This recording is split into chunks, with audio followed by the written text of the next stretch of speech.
ലോകത്തിലെ ഏറ്റവും പഴക്കം ചെന്ന ഹിന്ദു തീർത്ഥാടന കേന്ദ്രങ്ങളിലൊന്നാണ് കൊട്ടിയൂർ ക്ഷേത്രം. ദക്ഷിണേന്ത്യയിൽ കേരള സംസ്ഥാനത്തിന്റെ വടക്കൻ ഭാഗത്താണ് ഈ ക്ഷേത്രം സ്ഥിതി ചെയ്യുന്നത്. സഹ്യപർവ്വതനിരകളുടെ താഴ്വരയിൽ സ്ഥിതി ചെയ്യുന്ന കൊട്ടിയൂർ ക്ഷേത്രം സമൃദ്ധമായ പ്രകൃതി സൗന്ദര്യത്താൽ അനുഗ്രഹീതമാണ്. കൊട്ടിയൂരിൽ 2 ക്ഷേത്രങ്ങളുണ്ട്. അക്കരെ കൊട്ടിയൂർ, ഇക്കരെ കൊട്ടിയൂർ. ബാവലി നദിയുടെ എതിർക്കരയിലാണ് സ്ഥിതി ചെയ്യുന്നത്. കൊട്ടിയൂർ വൈശാഖ മഹോത്സവ സമയത്ത് മാത്രമേ അക്കരെ കൊട്ടിയൂർ തുറന്നിരിക്കൂ.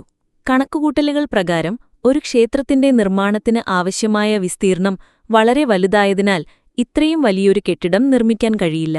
അതിനാൽ ഇന്നും ക്ഷേത്രം നിരവധി ചെറിയ ക്ഷേത്രങ്ങളുടെ രൂപത്തിൽ നിലവിലുണ്ട്. ഏകദേശം 72 ക്ഷേത്രപ്രവർത്തനങ്ങളുമായി ബന്ധപ്പെട്ട ഓരോ വ്യക്തിയും ഈ അതിർത്തിക്കുള്ളിലാണ് താമസിക്കുന്നത്. വൃത്താകൃതിയിലുള്ള ജലാശയത്തിന്റെ മധ്യത്തിൽ അർദ്ധവൃത്താകൃതിയിലുള്ള ഒരു തറ, മണിത്തറ. സ്വയംഭൂ എന്ന സ്ഥലത്തിനു ചുറ്റും വെള്ളമുണ്ട്. അതിനെ തിരുവഞ്ചിറ എന്ന് വിളിക്കുന്നു. കിഴക്കോട്ട് ദർശനമായി നിൽക്കുന്ന ഒരു ഭക്ത മണിത്തറയിൽ പ്രാർത്ഥിക്കുമ്പോൾ ഇടതുവശത്ത് കാണുന്ന വൃത്താകൃതിയിലുള്ള തറ അമ്മരകൾ തറയാണ്. സതിയുടെ ആത്മഹത്യാ സ്ഥലമാണിത്. വീരഭദ്രൻ യാഗം നശിപ്പിച്ചപ്പോൾ ചിതറിപ്പോയ രക്തമാണ് തിരുവഞ്ചിറ എന്ന് വിശ്വസിക്കപ്പെടുന്നു. യാഗത്തിനായി നിർമ്മിച്ച ഷെൽട്ടർ ഇന്ന് കാണുന്ന ഓലമേഞ്ഞ കുടിലുകൾക്ക് സ്ഥാനം നൽകിയിട്ടുണ്ട്. പുരോഹിതന്മാരും ക്ഷേത്രാധികൃതരും അത്തരം കുടിലുകളിലാണ് താമസിക്കുന്നത്. കൂത്തമ്പലം, കലവറ, ഓച്ചർ, ഉള്ളാട്ടുമനുഷ്യൻ, കുടിപ്പതികൾ, കണക്കപ്പിള്ള, ആശാരി, മൂശാരി, കൊല്ലൻ, കുറിച്യൻ എന്നിവയ്ക്ക് ഇന്ന് വ്യത്യസ്ത ഷെഡുകളുണ്ട്.